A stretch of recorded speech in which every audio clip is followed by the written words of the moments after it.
Welcome, everybody. We are very excited to have you here for our session of SAPE.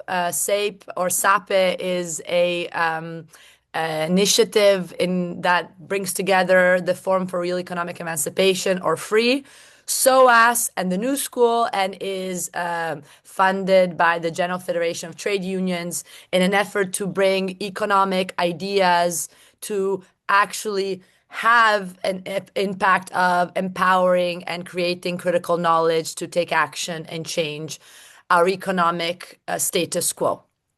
Today, the conversation is focused on austerity.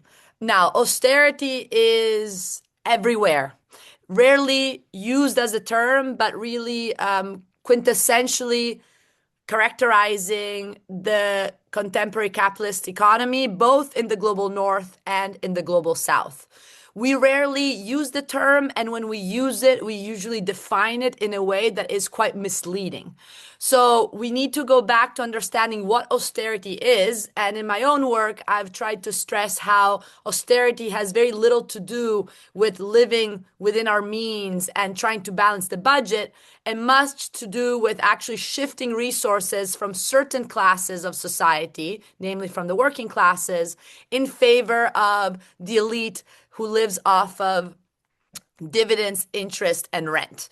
So austerity, not just as, the state spending less, but the state actually spending in a direction that is all about cutting social services in favor of subsidizing and incentivizing private investors. Same with taxation. We need to consider austerity not just about increasing taxes, but actually about where, or better, who is being taxed. And what we see is that labor is taxed disproportionately more with respect to capital income. And we can go on and understand interest rate hikes, as well as privatizations and forms of labor deregulations, as form of measures that together form this austerity package that really helps discipline workers in a way that is quite successful in our capitalist economy. The latest big beautiful bill, so-called, of the Trump administration is quite emblematic of what austerity is all about. We saw that there are going to be $500 billion cut in Medicaid for that actually define the health opportunities for millions of Americans, while 200 billion will be cut to food assistance. And this 200 billion, though, will be spent on the military industrial complex, and even number will be spent in surveillance technology and border control. This, in the next 10 years, these will be the numbers that this bill is proposing. At the same time, we know that in 2027 alone, those who make over $1 million a year are actually going to enjoy a collective tax break of over $114 billion. So this is a little bit of the logic of austerity that we see. Is we need to ask who wins and who loses. I'm going to mention that, of course, austerity is also one of the big drivers of the obscene inequality that is unprecedented in modern history today. While in the United States, the 1% owns more than the bottom 90% combined, in the UK, there's still similar staggering numbers where the top 1% owns more than the 70% combined, and we have 1 out of 3 children in poverty. The numbers, of course, in the global south are just as unequal and scary. We have here today a panel that is made of 2 wonderful scholars that will in fact bring the perspective, one more focused on Brazil and the global south, and the other more focused on the struggles that are occurring especially in the hub of Western capitalism and in the UK. So we're really, really happy to have Peter and Pedro with us, very distinguished scholars who also run important initiatives. I would like just to briefly read their bios to you. We have Peter Bloom, who is going to start the conversation with us, who's a professor of management at the University of Essex. He's also the co-founder of a very interesting research group called COVER, Commons Organizing Values, Equalities, and Resilience. And they do a bunch of really interesting activity. And he's the author of over 10 books. The latest is called Capitalism Reloaded, The Rise of the Authoritarian Financial Complex. We then have with us Pedro. Pedro serves as the vice president and chief economist of the Global Fund for the New Economy, and is also professor of economics at the University of Campinas, Unicamp in Brazil, where I was lucky enough to be just a couple of weeks ago. And currently, he's also the counselor of the Brazilian presidency in the Council for Economic, Social, and Sustainable Development. So directly involved in policymaker making. Pedro, Professor Rossi was also the founder of Transforma, which is a very interesting think tank that operates in Brazil. His latest book is called Brazil in Dispute, A New History of the Brazilian Economy. So more than ever, a fascinating pair to discuss austerity with.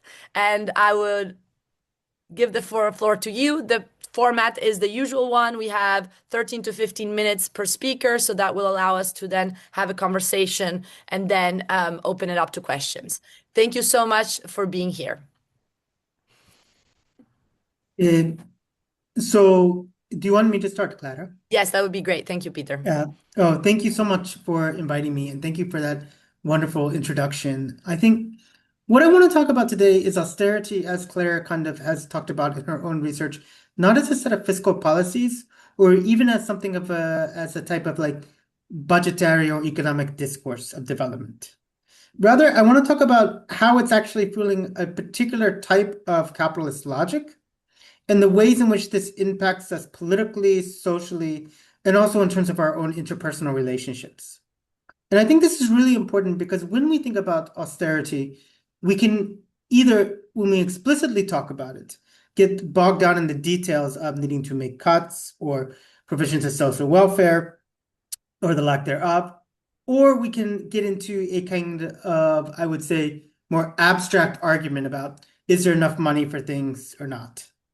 And that's not really what's at stake with austerity. And that's also not really getting to the core of the problem of what austerity is doing. So I was very honored to come here because it is an audience of academics, activists, organizers, trade unions, and everyday people from across the world in the UK. And what I want to talk about austerity is what it really is, what it really does, and why it keeps returning again and again as if it was some unavoidable law of nature. And I want to show that austerity isn't, again, simply a budgetary choice or a technical decision about public spending. It's something far more deliberate, far more political, and far more dangerous. Austerity is one of the main engines driving a new system that I call authoritarian financial complex. It's a concept that I introduced in my last book, but as a good communist, I don't want to take ownership of it by any means. But it's a fusion of financial power, state repression, and psychological manipulation that is fundamentally reshaping our societies. And what is really, really key about this, right, and I'll get into the depth of it, is that here, austerity is not the response, okay, to the structural contradictions of capitalism. It is a capitalist strategy to make profit off our precarity and insecurity, right?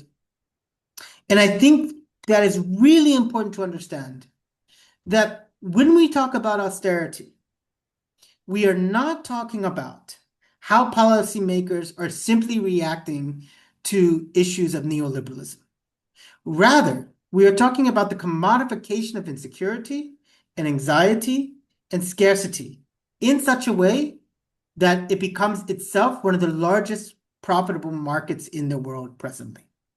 And it's something that is both adaptable, pathological, and ever expanding. And I think this is a very important part also of austerity. It is not just bound up in a set of policies, but like all capitalist processes, right, it is incessant and insatiable.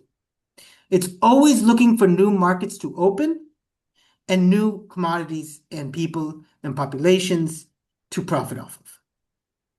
So what I want to be able to show here as well, though, is some alternative paths.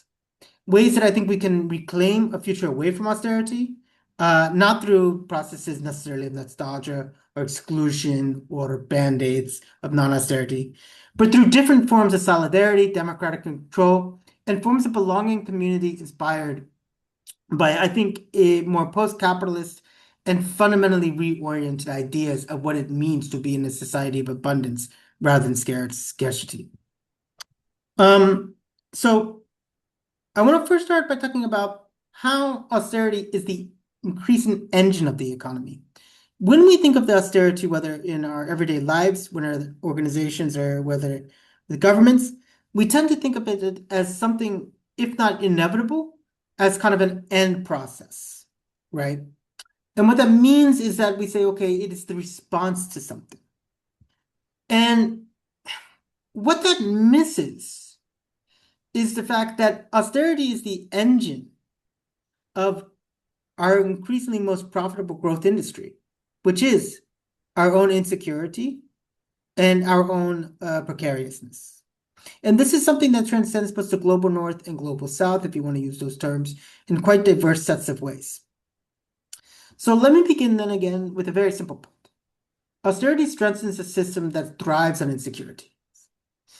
Obviously, for decades, we've been told that austerity is necessary. It's necessary to, quote, balance the books, to calm the markets, to prove that governments are, quote, responsible, to avoid becoming a case like Greece, or whatever the fear of the weak example might be. But fundamentally, austerity is not about this. It's about weakening democracy and strengthening financial power. And what this does is that it creates a complex, and this complex exists on two different levels, right? First of all, it's structurally, right? And what I mean by that is that there's massive economic actors, right, that benefit and profit on both explicit austerity policies, right, such as when you have welfare reduction, right? There's all sorts of companies that come in and do the data around that, and then do the data in terms of tracking of people, in terms of placing them in employment, all the way to different types of surveillance companies, to privatization of things like in the UK by Palantir of the NHS. And in a way, what we've seen is that there's also a complex pathological, right, in the kind of psychological sense, that we are made to feel ever more insecure, ever more precariousness. And this creates a really important cycle upon which this authoritarian financial complex can exist. So this complex, in large part, has replaced the military-industrial complex. And why this is critical is that while things like warfare and things are still very important, what you're seeing more and more is processes of actually surveilling people, tracking their data, and finding ways in which you can benefit from all sorts of ways in which they are made precarious, right?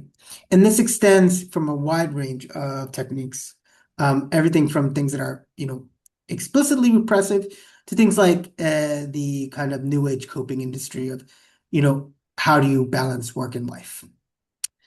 But this also, like I said, is complex, a type of complex in the pathological sense that you would have in traditional kind of psychosocial understandings. And what this is that we're continually made to feel insecure.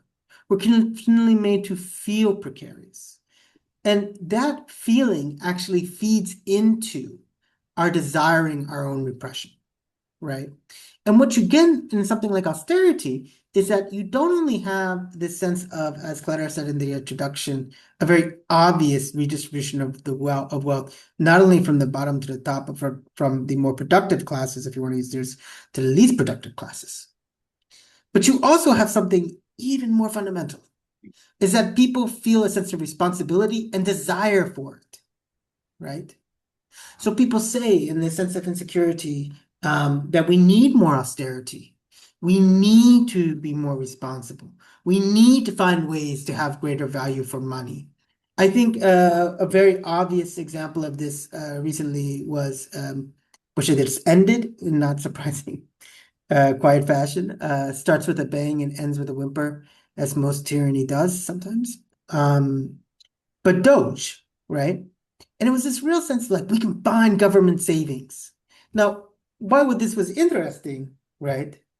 Was that this was done by Elon Musk And not only was it a way in which, in a kind of traditional kind of institutional political complex way, of him being able to use this position to get rid of regulators who were going to regulate the tech industry, and particularly his companies. But it also created all sorts of markets and spaces for greater surveillance of people, greater surveillance of processes, greater quote unquote data extraction methods in order to say, are we getting value for money? How do we decide this? Can we do really strong individual assessments of how much this does? Um, and what this then showed, right, is that this was a really clear example of how the complex of feeling insecure, the complex of feeling that we need more austerity to be responsible, right, translated into the creation of ever greater profits for this industry of insecurity. And I think this leads then to what I refer to as the repressive cycle of finance. And here, crisis doesn't just occur organically, but becomes a weapon. So in this sense, when we look at financialization, what we can see is a long-term shift towards debt-driven speculative globally mobile capital. And this creates a system that's inherently unstable. So crashes and crises are not anomalies here, but they're built into the model. And each time there's a crisis, governments intervene to save banks and financial institutions. It's a very known story, right? And they also socialize the cost of crisis, which obviously means that society pays for what finance broke. However, there's something more at play here, right? We don't want to get too functionalist in saying that they just mobilize crisis or they just create crisis out of thin air. But what they do is that they turn crisis into a market opportunity. And here, austerity becomes linked to authoritarianism and repression as big business. So what you have is this repressive cycle of finance because it's not simply that, right, finance has crises and we socialize it. Each time it goes through crisis, right, either at the firm level, I'm sure we've all worked in organizations that suddenly say we don't have money and we have to make cuts, or at the more massive, more macroeconomic level, what occurs is that people buy into this complex, right, of feeling that something needs to be done. We need to tighten our belts. They feel ever more insecure. And because of that insecurity, we need more control. And control here comes in two forms. It comes in terms of there being, quote unquote, responsible through making cuts and through austerity, right? And it also comes then in terms of forms about which people say they're more willing to accept different forms of quite clear types of extractive economies and private repression. So I used the example earlier of the NHS and Palantir, but kind of under the radar, Palantir and Peter Thiel, when he's not talking about the Antichrist, has been talking quite a lot about, has been secretly kind of making huge contracts with the NHS and privatizing pretty much all of their data systems. And why this is so key is that as the NHS itself becomes more insecure, and as austerity hits the public health more and more do they say, we need types of these systems that can track people, can track processes, in order that we can make ourselves more efficient, right? And they're spending huge amounts of money. It's very important to recognize this on this type of austerity mentality, right? Because they're bringing in these extractive private contractors for this purpose. And this occurs, I think, on the level of individuals, right? As we feel more insecure, we desire more to be more control or to be more controlled by, and we're more willing to accept austerity. Organizationally, the same thing, and also on the social and the more macro social and economic level. So on this, it's a recessive cycle because precarity is both the means and the end. It disciplines workers, it keeps wages down, it undermines collective bargaining, it keeps households dependent on credit, and it teaches people that insecurity is their fault, the natural way of being, rather than the result of a political choice. And again, the cycle is not just economic, it's emotional and ideological. It trains societies to accept that security must be earned through discipline and sacrifice, and that those who struggle or fall behind must be doing something wrong. But it also opens up new ways for us to be controlled by different types of smart economies and the extractive, profitable industries that fuel that. And so what I want to end with is how I think, and I have about 5 minutes, so I apologize. This relates to types of what I call neoliberal scarcity and the rise of nativism, which is a book that is coming out in March called Capitalism and Nativism from Colonial Hauntings to Radical Indigenous Futures. And what you begin to see is how austerity plays into and actually promotes a deeper sense of scarcity. And here we can see that neoliberalism creates feelings not just of displacement, economic, social, even existential displacement, but it sets a constant austerity. And this austerity is very critical here because it creates a situation in which not only are people accepting and even desiring types of reductions to their well-being, but it makes it a competition between groups as to who gets to live and who gets to die in this austere age, right? Who's disposable and who's not, who matters and who doesn't. And so this actually then links to a whole way in which you have a sense of increased nativism around this, about who belongs, who doesn't, who's essentially worthwhile and has the right to resources and who doesn't. And it's a story that's centered on scarcity and austerity.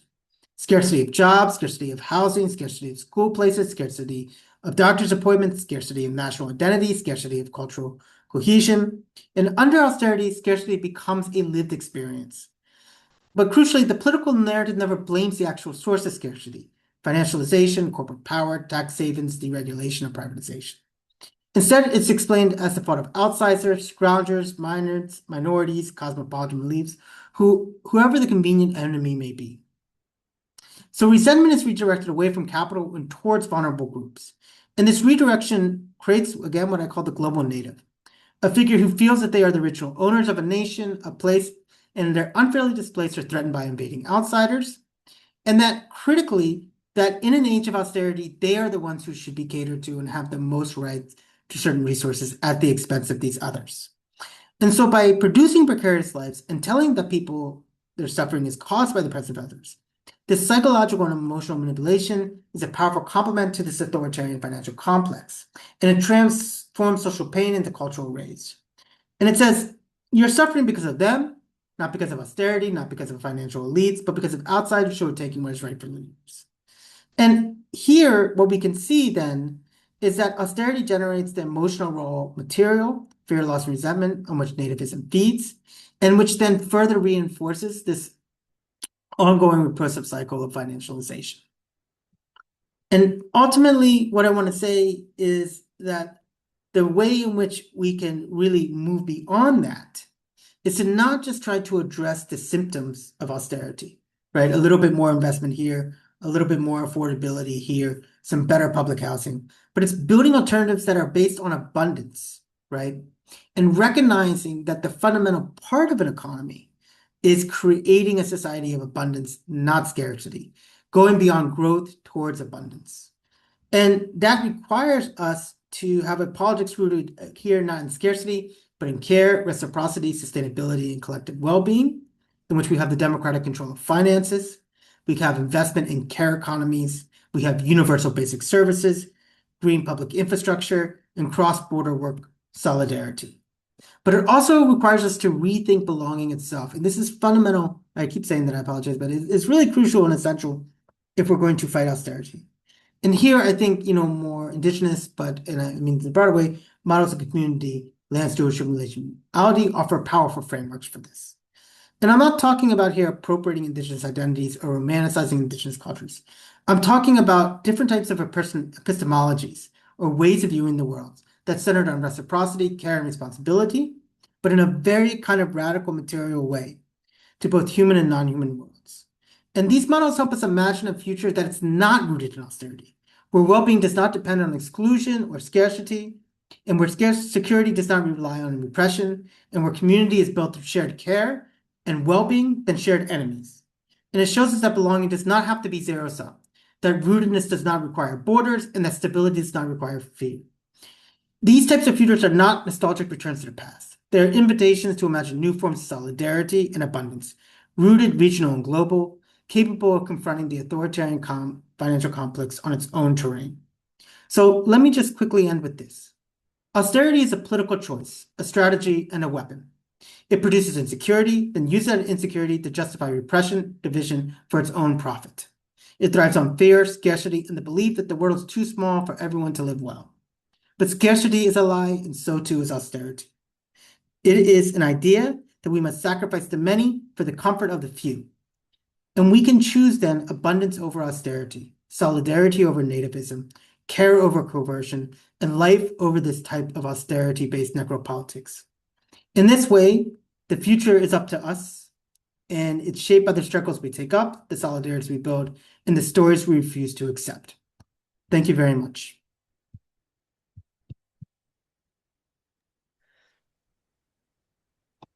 Thank you so much, Peter. That was very, very, very, very captivating and crucial. Let's hear from Pedro, and then we have a little bit of time to discuss. Thank you, Clara. It's such a pleasure to dialogue with you. I'm your big fan, you know that. Maybe not everybody knows that your book it's a bestseller in Brazil too. There's a Portuguese version.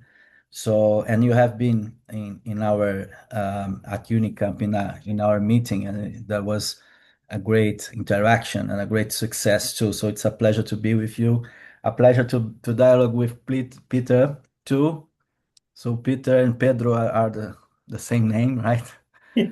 Pietro, Pedro in Spanish, Pierre in Français. So yeah, so it's great to be with you. Let me just make two comments here to start. The first more general around austerity, and the second more related to the historical experience in Latin America, which I think austerity is the main reason behind the political crisis we have and behind the far right in Brazil specifically, but also in Argentina and other countries.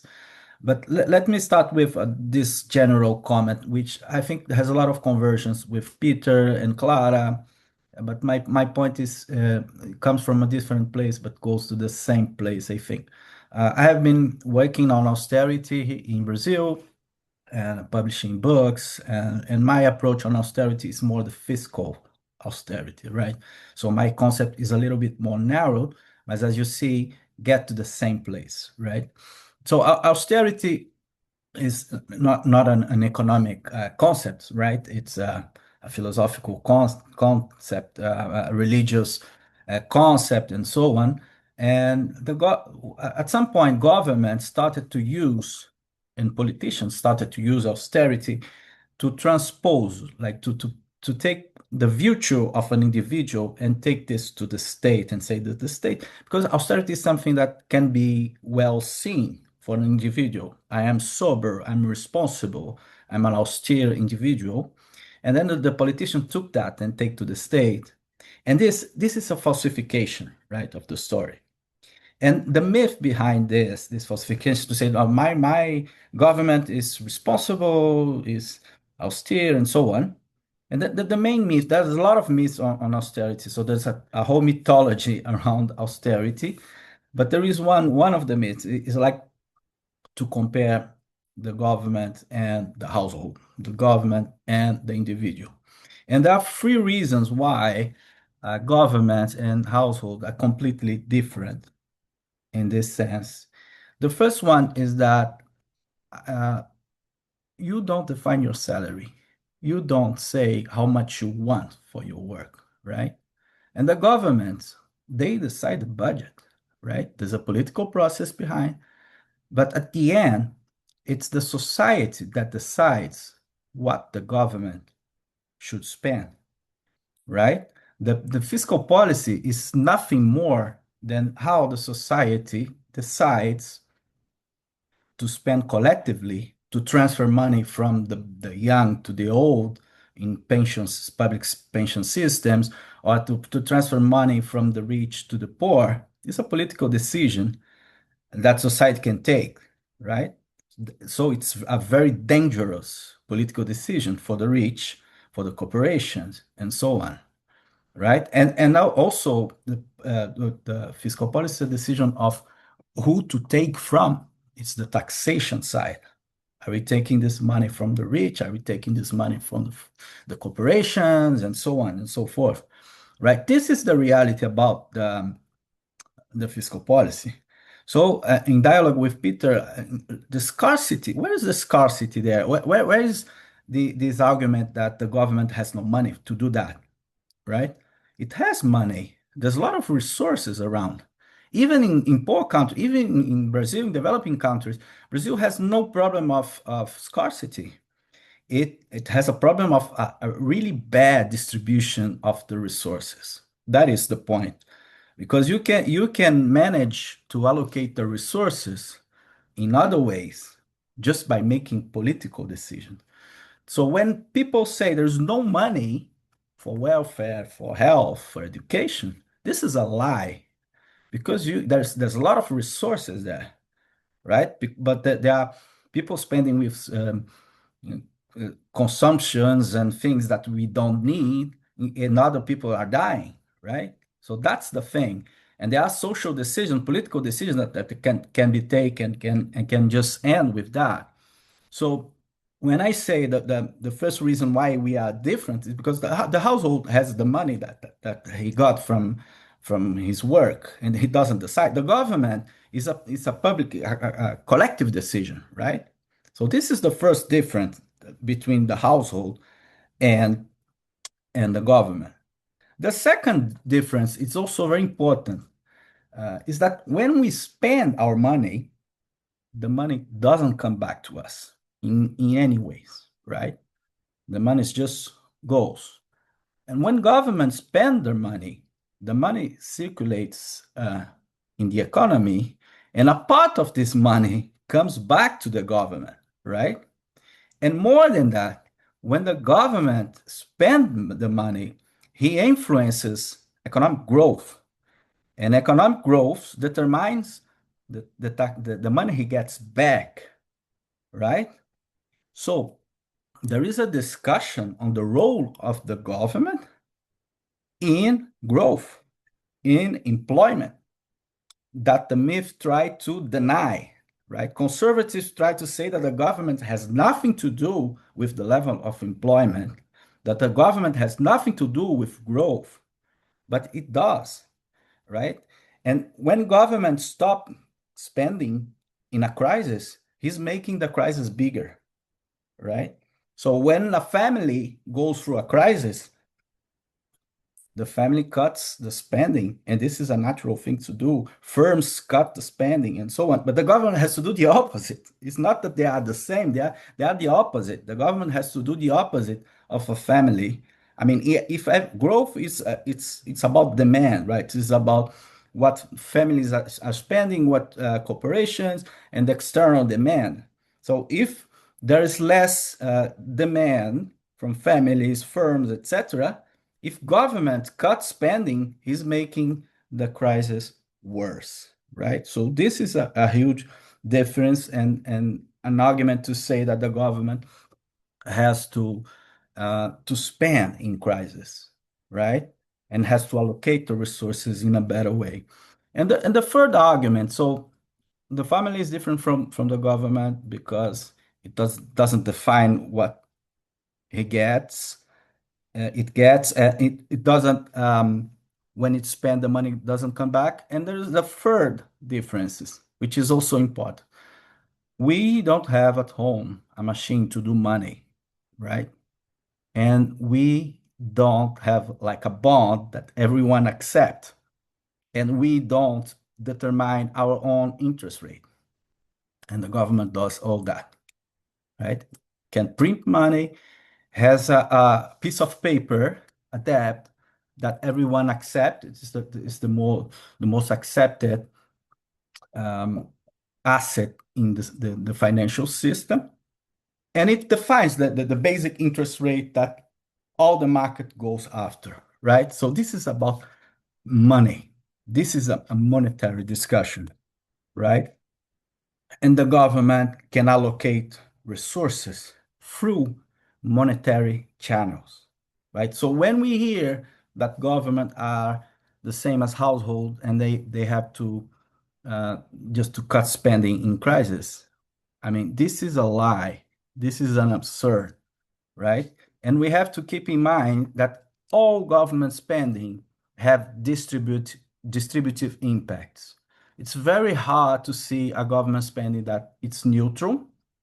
The most, the more close we can get is like vaccines or public campaigns on specific things, or the military, where people think that there is a national security discussion and then it will benefit everyone. But everything the government spend has a distributive impact. So if he's spending transferring money for poor, is these poor people that is gaining. If it's building a bridge, it's people that goes through this bridge, or commodities that goes through this bridge, and people that buy these commodities that are benefited, and so on and so forth, right? So when we talk about austerity and cutting spending, we have to measure the distributive impact, right? So if we are cutting healthcare, who is the most affected ones, right?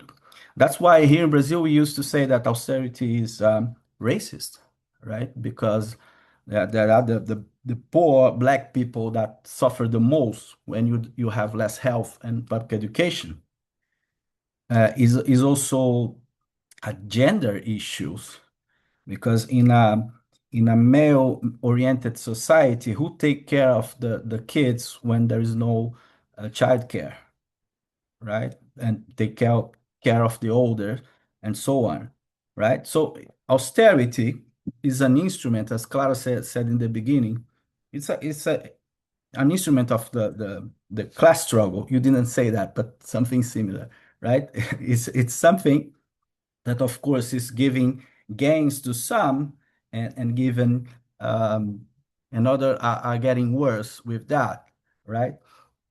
And let me go through who gains more with that. So there is one macro thing, that austerity is also an instrument to put people into precarity and into unemployment, right? It's an adjustment to put workers in their place. So they are less strength, unions have less power, and they can fight less, right? Wages are down.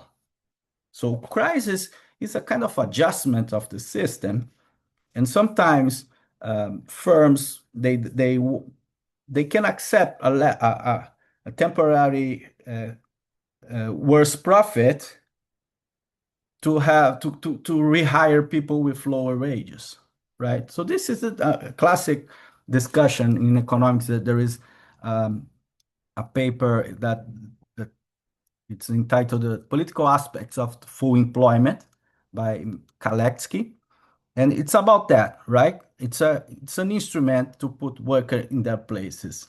So this is one, and two. There is also a competition between the social spending and private profits, right? The welfare state and the firms, right? So if the state is providing public health care, there are private insurances that are losing money. If the state, like in Brazil, there is a huge public pension system, so the banks are not managing the pension funds. If the state is not providing education, the big education groups are not providing this, and so on, if they're the culture and other stuff.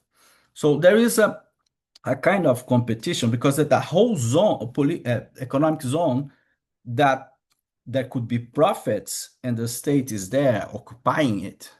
So there's a lot of lobbying in the Congress for cutting spending in several areas, right? And the other argument is a more individual or selfish argument, like people that doesn't thinks that they think that the state doesn't serve them, right? They live in a private space. They have a private school. Like in Brazil, there's a lot of this walls, small wall city, where everything is private, and then people go to shopping center, not to the public spaces in the city. So people think that the government are there just to tax them. And they don't want to pay taxes. So they are for the reductions of public spending and taxes, right? So that it's not irrational. Austerity is not irrational. It is in a term of if you want more growth and more employment, austerity is irrational. But from a political economy point of view, austerity is an instrument, right? So this is to say that this instrument was very much used in Latin America and everywhere. And I give you the example of Brazil, right? We have like progressive government from 2002, Lula government, Lula won the election again, Lula ruled. Then Lula indicated Dilma, which also from the Worker Party that continues this work, which basically we can characterize this period as a period of economic growth, but also income distribution. So at some point, unemployment was so low, wages was getting higher. And then people start saying that we have to create unemployment, that wages are too high, right? That this doesn't work. And then a political pressure came to Dilma that was re-elected for a second term with a very low margin. And this pressure demanded austerity, right? Austerity and other fiscal austerity um, and other macroeconomic shocks, like interest rate went up. There was administrated prices like energy and oil that in Brazil are still are administrated. They just put up this price. So there was inflation, there was interest rate going up, and a huge austerity policy. So after this, there was a political crisis, unemployment, and a coup d'etat in Brazil that took out the Worker Party and started a neoliberal shock. And then was not only austerity, fiscal austerity, it was like a huge period of reforms and neoliberal reforms that gave birth to Bolsonaro, to the far right, right? And I really agree with Peter. People were getting um, I mean, they were not believing anymore in the institutions, not believing anymore in politicians. They lost faith in democracy and so on. And then comes this guy, Bolsonaro, far right leader, with easy solutions, blaming the wrong people for um, the failure of an economic policy of a social crisis. So this is to say, right, that austerity discussion, we have to demystify austerity. We have to dialogue, to talk, and austerity is not an issue for specialists, for economists, or for academics. Austerity is something that everyone should discuss, right?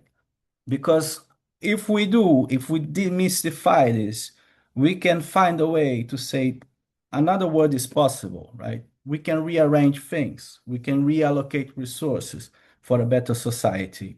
And what those guys are saying, that there is no money, there is no how, there is no alternative, it's simply wrong. It's a lie. And we can build another kind of social organizing of society and of another state to provide what we need, right? So this is my first comment.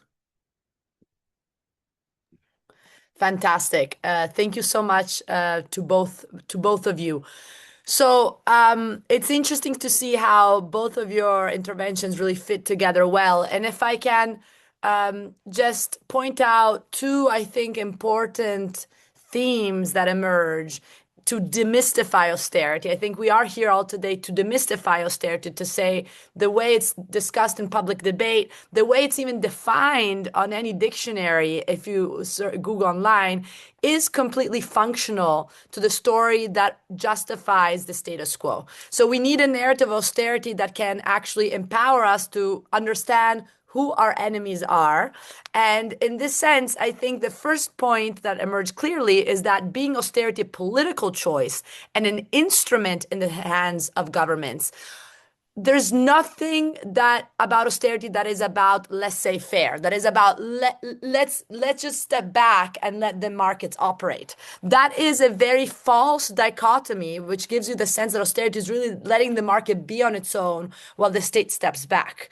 And this plays into, again, the narrative that disempowers us. What we need to focus on is that austerity is actually active government intervention to actively do either fiscal, monetary, or industrial austerity, right? Either cut social expenditures while increasing interest rates. And we know that from last time we met, that increases in interest rates have winners and losers as well. Privatize, deregulate labor. So this is, again, very, very aggressive and violent policymaking that has consequences that are redistributive and especially that hit certain classes, the working classes, very hard while protecting and actually benefiting the ruling classes. So this is the first point, right, that emerges in both presentation. It is an instrument of class struggle and it's a one-sided warfare against the working people. Second point I think is important that emerged in both of your presentations is the idea that austerity is far from irrational. And if I can sum it up, one can say it shows how what is rational for the logic of profit, and austerity is rational according to the logic of profit, and I'll say one more word about this in a second, is also irrational according to the logic of need. Yes. So if you sacrifice employment, and that hurts people, but that can be very good for the logic of profit because, as Pedro was pointing out, also Peter, it disciplines workers, right? It really increases the competition amongst people who lose their jobs very simply. And this, of course, means that you can keep wages lower, that you have a more flexible and available workforce, which we know is the precondition for profit to happen. So in this sense, it's rational, A, because it preserves the foundation for capital accumulation, right? People available to be exploited. And B, I think what's interesting that Peter really stressed is how it is also rational because it opens new markets. And actually, Pedro stressed this too. Pedro was saying, of course, like healthcare, right?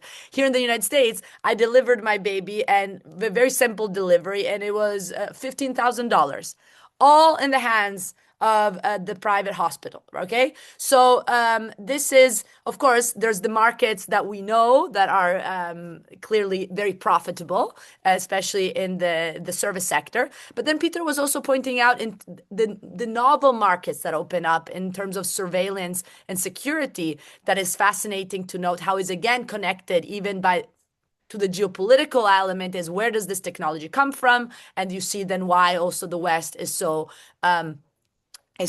much connected to having to support the genocide in Palestine, also because of the very strong economic ties with these corporations that we know are very, very successful in Israel, as also the book of Anthony Loewenstein shows, right? So again, the economic substance of needs to be disclosed to avoid superficial readings also of geopolitical conflicts.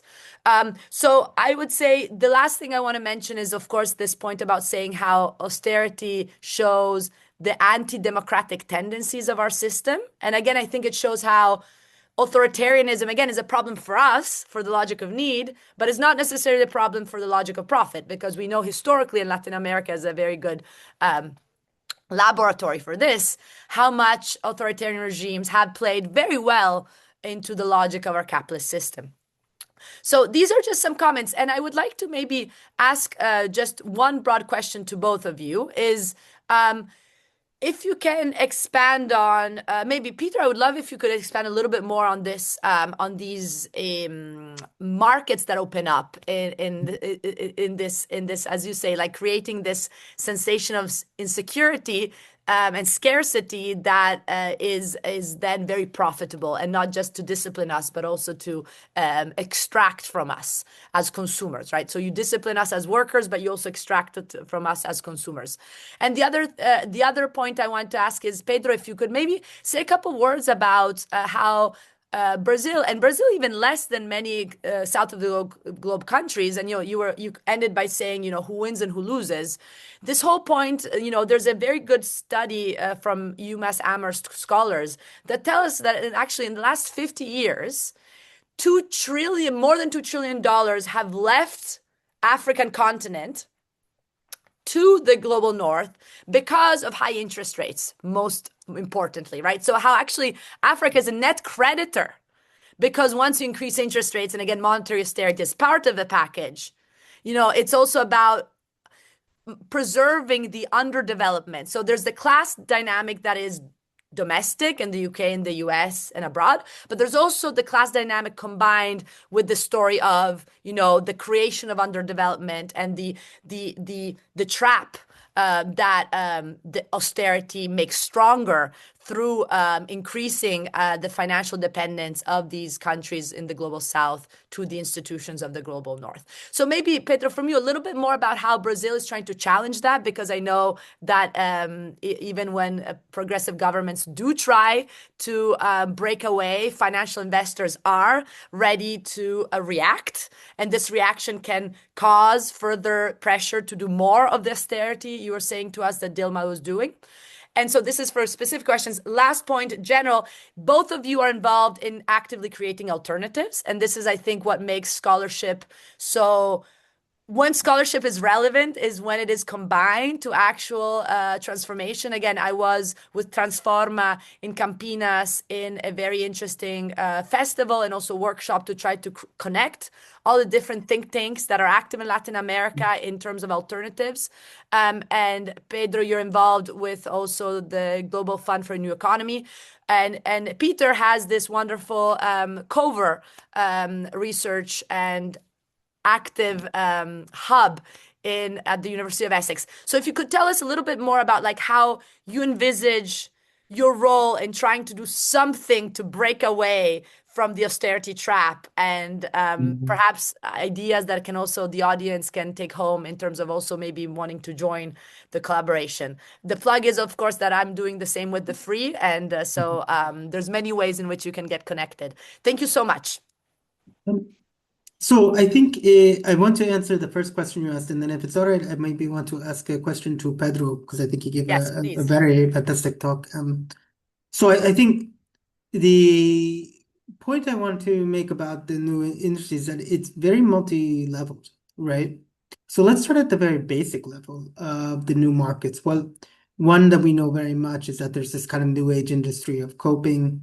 And you see this very strong increasingly around the world, right? I think you can also see interesting new markets in places you might not immediately think. And I think actually some of the work that comrade and colleague of mine, who's also from Brazil, who I think you know, Pedro Rodrigo Nunes, has talked a lot about evangelicalism and the ways in which this kind of spreads as a very particular type of symptom of a political organization of the far right. And of course, I mean, let's not begin. That's a lot of money there as well. But what I would also want to say is that on the organizational level, there's a lot of direct industries. So when you start having organizational austerity, right? And I want to think about austerity here, not just right now on the level of governments making decisions, right? But on the idea of when we work in, let's say, a university, when we work in a corporation, any place, and they start saying we have to cut cost, right? And this is places I think it's really important is not just in times of financial decline. I think, Clara, you've been increasing working on this a bit, and I think it's you see this institutions like places, for instance, like Oracle, right? Because they have this new AI product, they can, engage in austerity to cut their workforce, right? So it's happening everywhere. But they have to bring in a whole range of consultants. So there's a whole now consultancy industry around austerity. And this is done for organizational political reasons, right? You can't just cut without having like, some kind of consultancy, both literally and figuratively, through a consultant to come in and say, we've listened to everyone, we've now crunched the data, and we have to do this, right?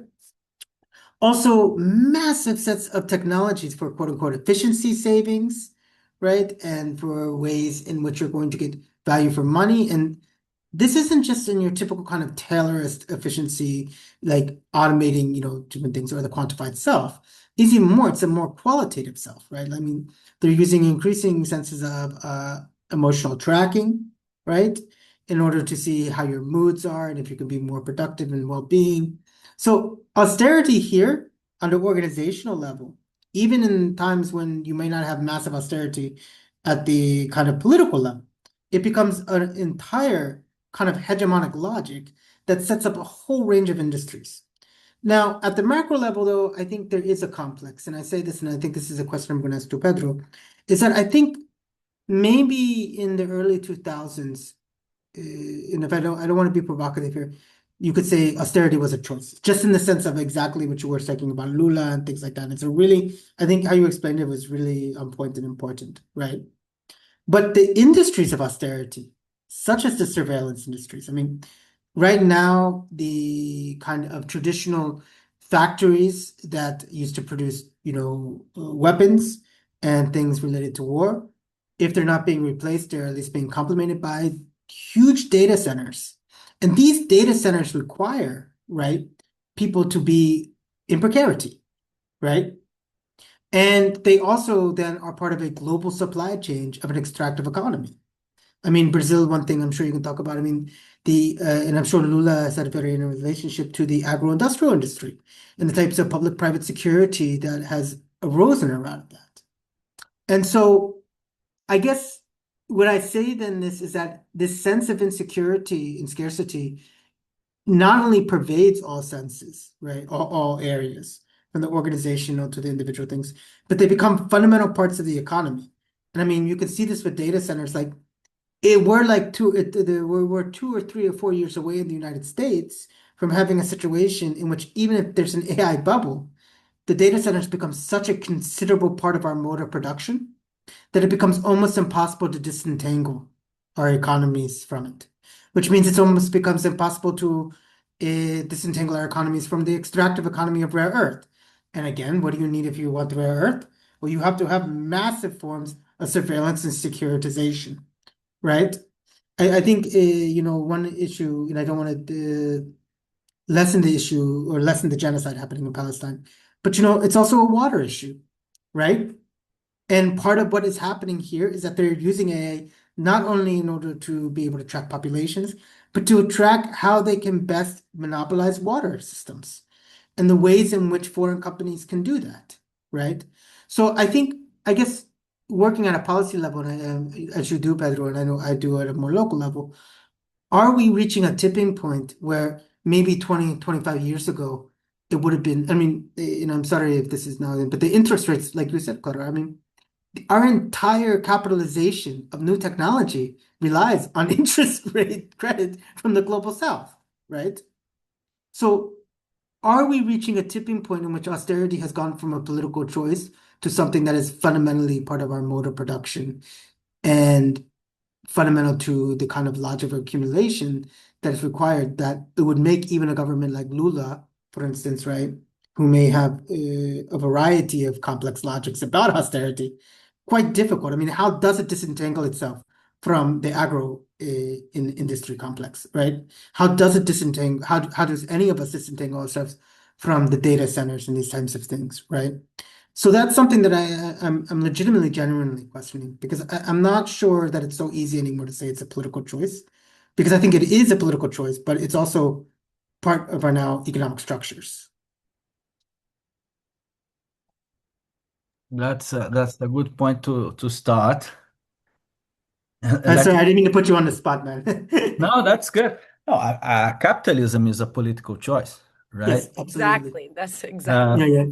but actually, the way I use the word austerity is slightly different, right? What I would mean is the logic of the system Mm, is the form of capitalism we are on. Like we are living the crisis of neoliberalism, and the crisis of neoliberalism contradictory. It also makes it more intense, right, and mm, more authoritarian. Right. yeah. For me, when you talk about insecurity, this is the logic of neoliberalism, right? You can call it austerity. I used to use the word austerity more attached to the fiscal austerity, right? But I would say I totally understand when you say the idea of putting people at risk. And the logic is that if people are at risk, they will work more, they will work for less wages, and they will make more profit for the others, right?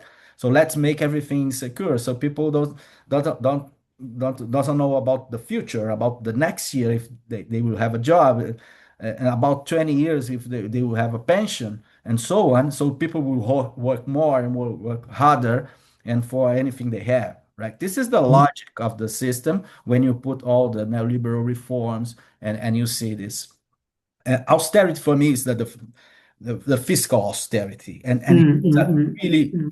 there is a more clear political choice in there. Yeah. So neoliberalism and all the forms of organization of social organizations are also a political choice. There's no natural system, Mm, for right? sure.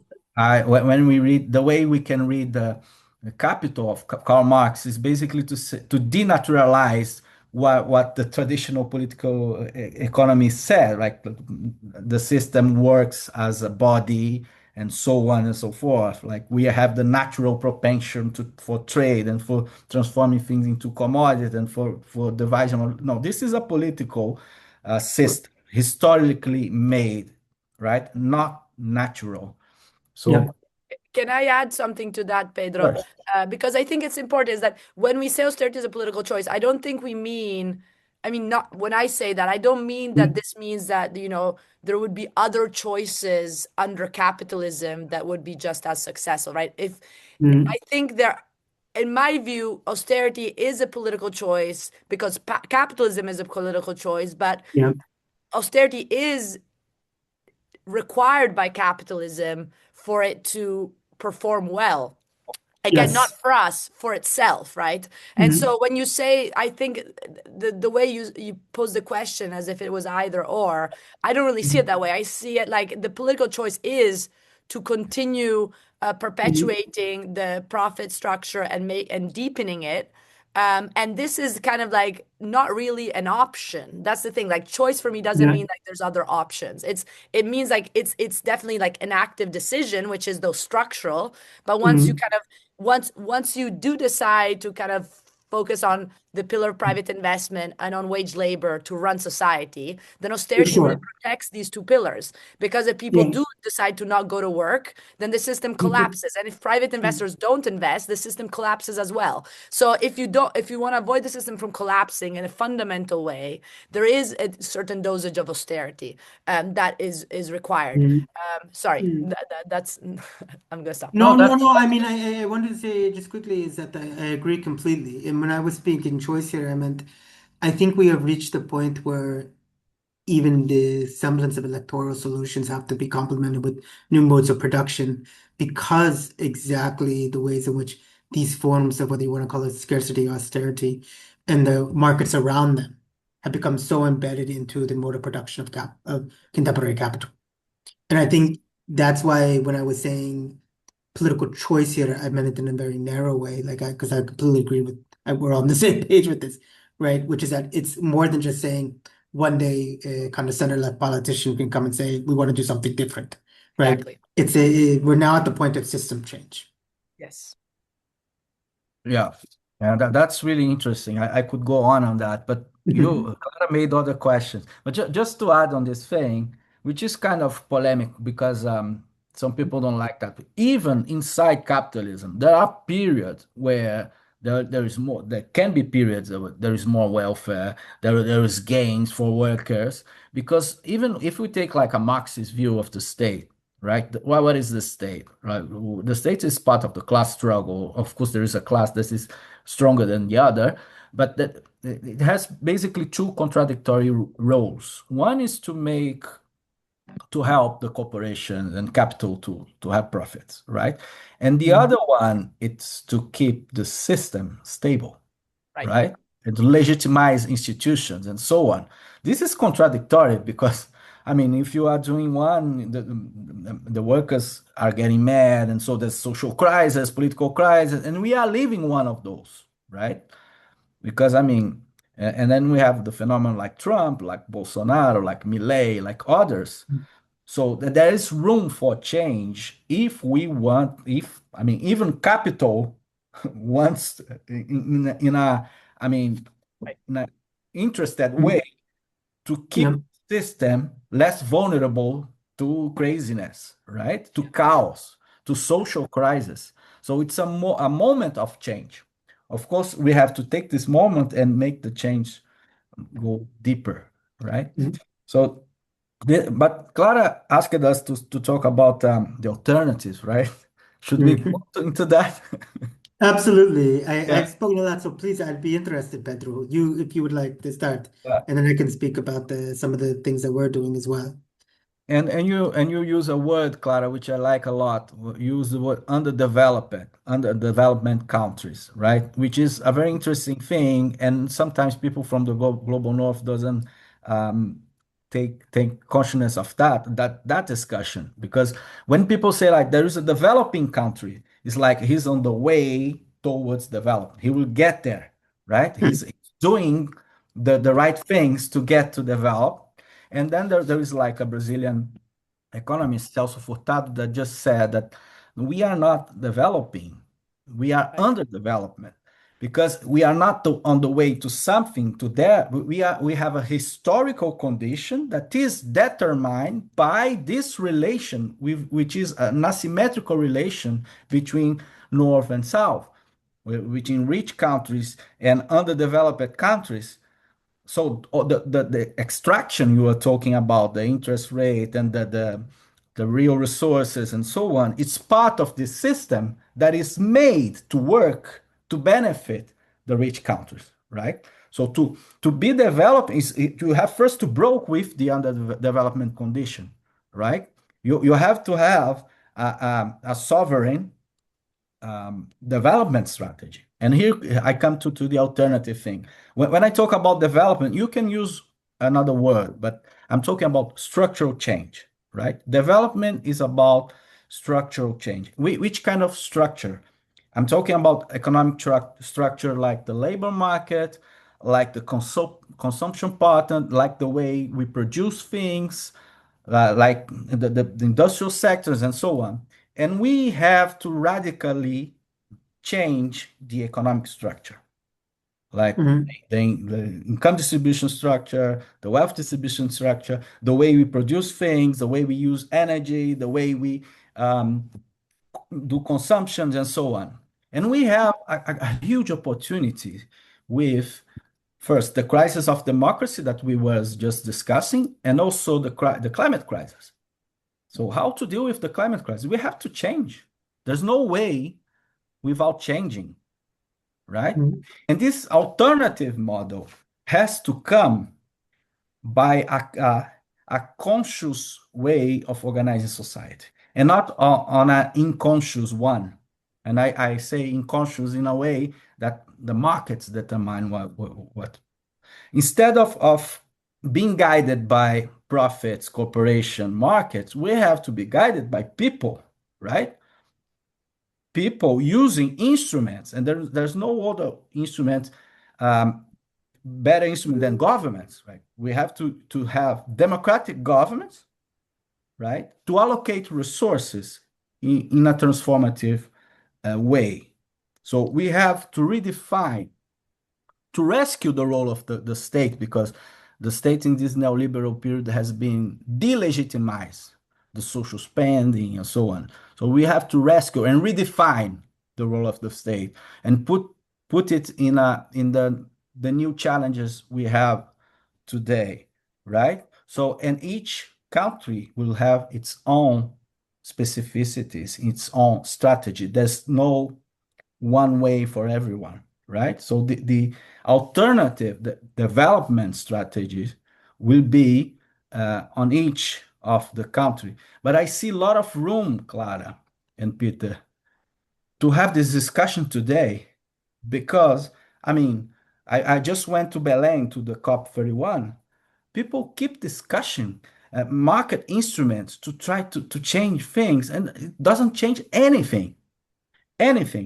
So there's not a way, no other way to do it without mobilizing huge resources through public institutions, through government, through multilateral banks, through development banks, and so on.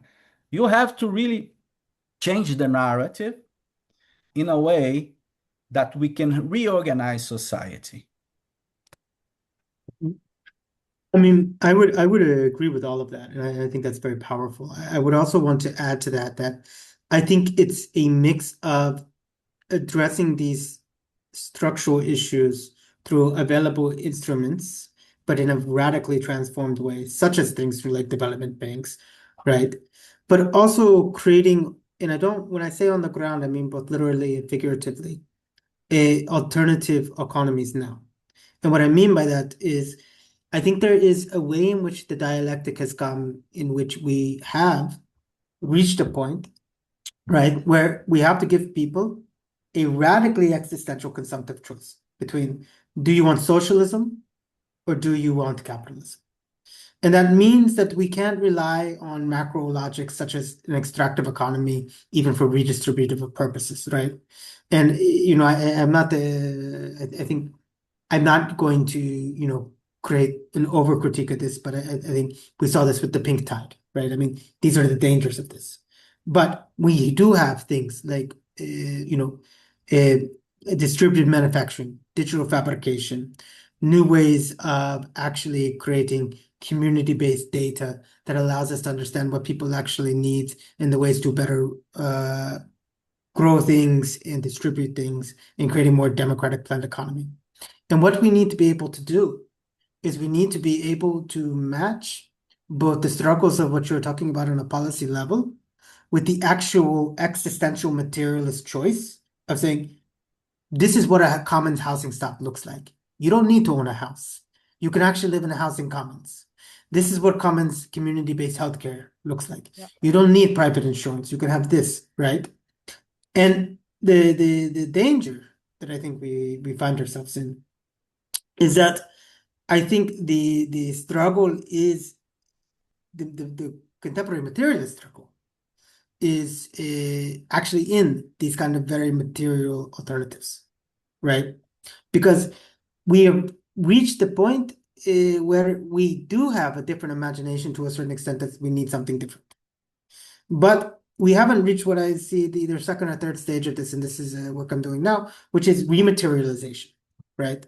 So people know, like exactly what you said, Pedro. I mean, not everyone, but even people who are engaging with people who are voting for Trump and things, they want something different. And they know that we need alternatives, right? But they don't know how they're materialized. They don't know what that means. And the kinds of, I agree, like the kinds of like New Deal type of Keynesian welfare, I mean, these all have a place. But the actual process of actually showing there's something more than that has to come through very concurrent policies of materializing what is socialist housing in people's everyday life and how can they choose it? What is socialist healthcare? What is community-owned energy? And I think we're at a point of crisis exactly in the thing that nothing is affordable, right? Nothing is easily obtainable. Everything is insecure. I think the other thing is how that is reproduced. So to go from rematerialization to reproduction, right? And I do think this is something that becomes very important. And if I sound like old, very boring Marxist, I really apologize to everyone on on a Wednesday night here. But it's not allowing these to just become parallel parts of the economy or silo parts of the economy, but to actually engage in the hegemonic contestation of the modes of production, right? And to turn these modes of production into reproductive principles, right? And so people have this kind of externalities where, yes, they live in a cooperative housing, and that goes to cooperative healthcare, that goes to that goes to socialized energy, that goes to socialized childcare, and then that is linked to real senses of freedom people have, right? And so I think these are the things in which we need to. That's what we're like. So at Cover, we do a lot of obviously policy work, but um, I think. We also work very much on on communities and at the local levels and at the translocal level to create these types of interconnected networks of commons transitions. So I think that's a really important aspect I'd also like to share because I think they need to go together. And I would also like, as you said, just finally say is that this there's a lot of discussion now about is there one way of thing, but as we've seen, capitalism is and Ron Ong is very good at this. Capitalism is mutative, right? It's constantly mutating, and so I think we need to be just as incessant and insatiable with socialism. We should look at every opportunity, right, for showing that collectivization and socialization in a particular context can work better, right? So just as capitalism is constantly adapting and mutating, I think we need to really push for the same of socialism in this sense. So that would be in the kind of ways in which we're also working on alternatives as well. I wonder if part of the mutation is also to find words that can really appeal to people's imagination more, right? Because we know that uh, capital has won also by demonizing the term socialism, and like connecting it to very like top down like authoritarian forms, with you've got with a lot of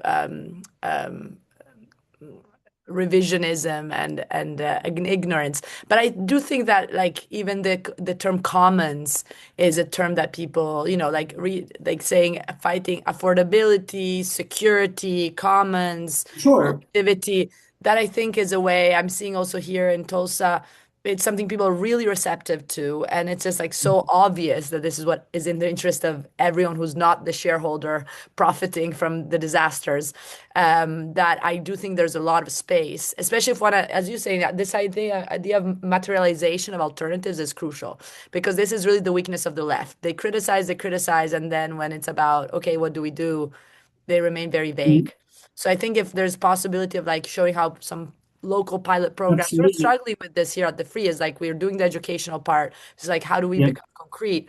And that's really something that is there before we need to turn it to the audience, but can I just ask you one more question? Is there like one project that is working that you guys are like working? I know is a bad word, but is there a project that is kind of like being experimented with So I way? think like some that I would like to maybe highlight is that we're working with a lot of renewable energy communities, and I think that one of the interesting aspects about that is it directly links to the really important part Pedro said about delinking ideas of kind of national or macro budgetary things with this kind of hegemonic household model.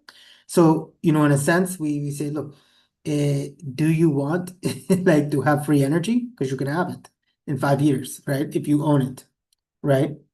But it requires multi-level investment from different communities, from the government, and these types of things, right? And so renewable energy communities is something that we're working on quite a bit. Um, the other aspect that I would say is we're working on kind of social economy across community projects in places like Belfast and linking that to ideas of future building for peace building, right? So understanding how you can create a social economy and prefigurative politics for this purpose. And we're also working on public common partnerships. Um, and if people are interested, we've developed a community-based social economy platform called Shared Futures that actually allows people to work on these types of commons-based projects together and actually create a thing in which these projects continually build on each other and they continually then create commoning as a kind of exponential thing for spreading beyond just single projects. Wonderful. Thank you. So interesting. Pedro, do you want to add a last word or should we go into the questions of the audience? I could go on and on. There's a lot of good discussion here. But just to say, I really agree with this discussion, and I think in the micro level, there's a lot of interesting discussion. But really think, and that's the work I have been doing, is to connect a community-based discussion, cooperatives, social movement with a more macro discussion. Like, because if we don't change the logic of the system, you can have really nice example that will be smashed, right? And this discussion I do, I mean, it's different. Sometimes people that work, organizations that work with nature, with indigenous community and so on, doesn't want to hear about development, right? And then I say that there's no contradiction about it. On the other hand, I mean, on the contrary, we need to change the structure so to protect nature or to protect indigenous community and to protect other forms um, of organization, right, in the micro level. So I don't see any contradiction on that. And then to be provocative here, I really agree with that the idea of the imagination, right, of the utopia, and to think. But we have to remind that usually people don't attach to this more philosophical discussion, right? And I see room now, right now. If you look, for example, at Zohar Mandani campaign, it was about concrete things like affordability, real life. What is your problem? And if we look historically, even in socialist experience, people went to the street to fight in Russia for bread. And then it unfolded into something else, right? In Cuba, it was not like a socialist revolution at the beginning, and so on. So I think there is a lot of different ways of struggle, of fight, right? But I think in this moment, the way I find uh, more useful, and I think Mandani has shown a little the way, and that there's much more to do, is to make people think that, I mean, what they are living is the result of a failed system, and there's a lot of specific, concrete things that can be done to solve their life. And then you have to step up and up and up, changing the system. Yeah. Beautiful. Thank you so much.